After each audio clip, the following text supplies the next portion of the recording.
When the word concubine is mentioned, we usually get a visual that paints itself as female servants who are owned and forced to have sexual relationships, treated roughly, unjustly, and sometimes even tortured or killed at the whim of the custodian or owner. This common perception is rooted in tales of historical atrocities and societal norms that dehumanize these women, reducing them to mere objects of possession and pleasure. However, an exploration into Islamic jurisprudence reveals a different narrative, one that emphasizes dignity, respect, and stringent ethical boundaries. Welcome back to Mind Polish. In this video, we will dig deep into the historical and ethical treatment of concubines in Islamic law. We will explore the protections, rights, and humane treatment mandated by the Quran and the teachings of the Prophet Muhammad, peace be upon him, shedding light on the justice and dignity extended to all individuals within this framework. Join us as we unravel the comprehensive and compassionate approach of Islamic jurisprudence toward concubines and servants. Remember to give us a thumbs up. In a detailed examination of Islamic legal and ethical perspectives and jurisprudence, it becomes evident that there are no explicit allowances in the Quran and Sunnah for the forced sexual relations of concubines. The primary sources of Islamic law are devoid of any commands, recommendations, or permissions for such acts. Jurists historically focused their rulings on practical matters rather than hypothetical scenarios, which contributed to the absence of legal discourse on this issue for centuries. This suggests that such behaviors were not common and did not warrant legal rulings. The early Muslims were guided by a sense of manhood and virtue that aligned with the ideals of the Prophet Muhammad, peace be upon him, further precluding them from engaging in such conduct with a free person or a servant. The silence in the legal texts is thus reflective of the reality that forcing concubines into sexual relations was neither practiced nor discussed. This aligns with the overarching principles of Islamic law that emphasize dignity and respect for all individuals. This means it was unthought of to engage in such practices. Moreover, historical records show that the Prophet Muhammad, peace be upon him, explicitly prohibited forced prostitution. This means that a man could not share his concubine with others, as doing so would categorize him as a pimp, or role condemned and made illegal by Islamic teachings. Although some jurists made concessions in this regard, classical scholars like Ibn al-Qayyim have consistently deemed these opinions as false and invalid. These scholars upheld higher ethical standards, ensuring that the legal framework remained aligned with the principles of justice and human dignity. An incident involving Abu Umama, a respected companion of the Prophet, further illustrates this point. He was asked about a situation where a wife gave her female maidservant to her husband, who then had sexual relations with her. Abu Umama ruled this as adultery, emphasizing that even a wife's consent could not legitimize such acts. This ruling highlights the stringent ethical boundaries upheld by early Islamic jurisprudence, which cancels any concessions by jurists who allowed it. This means that concubines, like wives, are entitled to specific rights and humane treatment, and their relationships with their custodians are exclusive, akin to marital bonds.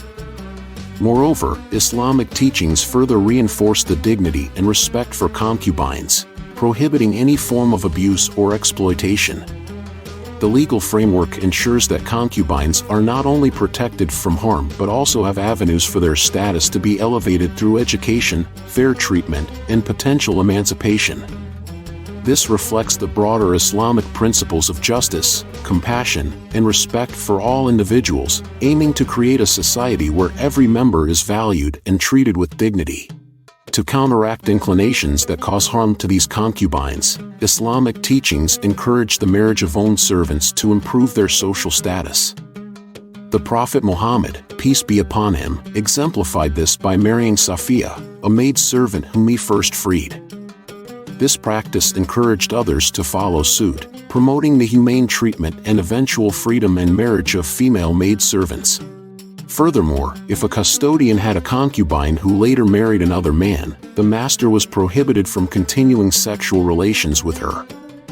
This rule parallels the exclusivity inherent in marital relationships, reinforcing that concubine relationships were to be treated with similar respect and boundaries as though they were a marriage. It is also important to note that the concept of marital rape as a legal category has only been recognized in the past century. Classical Islamic law did not explicitly address it because the relationship between a husband and wife was framed differently, and the boundaries between how a husband treats his wife is evident that such actions are not permissible. However, any form of forced sexual relations within marriage would be categorized as abuse and harm, and the wife had the right to seek a divorce if such action happens. A wife in Islam has so many rights beyond what one may imagine, and asking for a divorce if she was not treated well is one of them. Finally, a poignant hadith ties all these principles together. The Prophet Muhammad, peace be upon him, instructed that if a servant was not suitable for their custodian, they should sell the servant to someone else and not torture them. This explicitly prohibited any form of mistreatment, including forced sexual relations, which was considered a form of torture. This comprehensive view of Islamic jurisprudence and ethics reveals a consistent emphasis on dignity, respect, and humane treatment for all individuals, including concubines and slaves. The rulings and teachings of early Islamic scholars and the Prophet Muhammad, peace be upon him, collectively establish a framework that prohibits the forced sexual exploitation of concubines, advocating instead for their respectful treatment and integration into society through marriage and freedom. But the matter does not stop there. Servants, whether female, including concubines, or male, have more rights than one might imagine within the framework of Islamic jurisprudence. The teachings of Islam extend beyond mere prohibition of abuse to encompass a broad spectrum of rights and dignities for all individuals, regardless of their social status.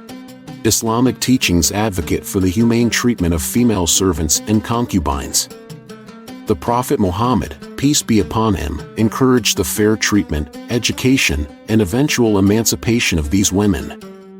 For instance, it is recorded that if a man raised, educated, and treated his concubine well, and then freed and married her, he would receive a double reward. This illustrates a profound respect for the dignity and development of these women, promoting their integration into society as respected members. The Quran and the Prophet Muhammad, peace be upon him, both emphasize the importance of marriage for slaves, advocating for their social elevation and integration. The Prophet himself married Safiya, a former maidservant, after freeing her, setting a precedent for others to follow. This act not only provided these women with legal and social protection but also elevated their status within the community. Male servants also enjoyed significant protections under Islamic law. They were to be treated with fairness and respect, provided with food and clothing similar to what the custodian has, and are required to have adequate living conditions. The Prophet Muhammad, peace be upon him, instructed his followers to feed their servants with the same food they ate and to clothe them with the same garments they wore. This directive aimed to ensure that servants were not dehumanized or mistreated but were seen and treated as valuable members of the household. Islamic law strictly prohibited any form of harm or abuse towards servants. The Prophet Muhammad, peace be upon him, stated that those who mistreat their servants would be held accountable on the Day of Judgment. This teaching was a deterrent against any form of maltreatment and served as a reminder of the moral and ethical obligations of the owners and masters who fear God. Servants in Islamic society were granted legal recourse to seek justice if they were wronged. They could bring their grievances before a judge, and the judicial system was obligated to address their concerns fairly. This legal protection ensured that servants were not left vulnerable to exploitation and abuse like in other societies or civilizations, but had a mechanism to uphold their rights to the full extent of the law. Islam encouraged the freeing of slaves and servants as an act of great virtue. Emancipating a slave was considered one of the most meritorious deeds, and there were numerous instances where the Prophet Muhammad, peace be upon him, and his companions freed their servants. This practice was encouraged to gradually eliminate the institution of slavery and promote a society based on equality and justice. Even in war, where the spoils of war includes captives, The Prophet, peace be upon him, on many occasions have freed them and encouraged doing so to his followers. The comprehensive rights and protections afforded to servants in Islamic law reflect a deep commitment to human dignity and justice. Whether through advocating for fair treatment, promoting marriage and emancipation, or providing legal recourse against mistreatment, Islamic teachings sought to elevate the status of servants and concubines, ensuring they were respected and valued members of society. These principles underscore the broader ethical framework of Islam, which prioritizes compassion, justice, and the well-being of all individuals. Classical Islamic legal and ethical framework offers a comprehensive, humane, and just approach to the treatment of concubines and servants. Far from the grim stereotypes of forced sexual relations and harsh treatment, Islamic teachings emphasize dignity, respect, and rights for all individuals. Juristic silence on certain abuses, coupled with explicit prohibitions against forced prostitution and torture, illustrates a commitment to ethical standing.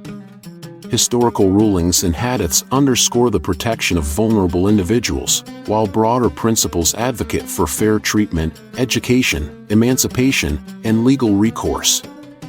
This holistic approach, rooted in the Quran and the teachings of the Prophet Muhammad, peace be upon him, highlights a moral trajectory aimed at elevating the status of all members of society, ensuring justice and humanity prevail. Remember to give us a thumbs up if you find this content insightful and informative. Subscribe to our channel for more in-depth explorations of historical and ethical topics, and don't forget to hit the notification bell so you never miss an update. Your support helps us continue to bring you valuable content. Thanks for watching. Until next time.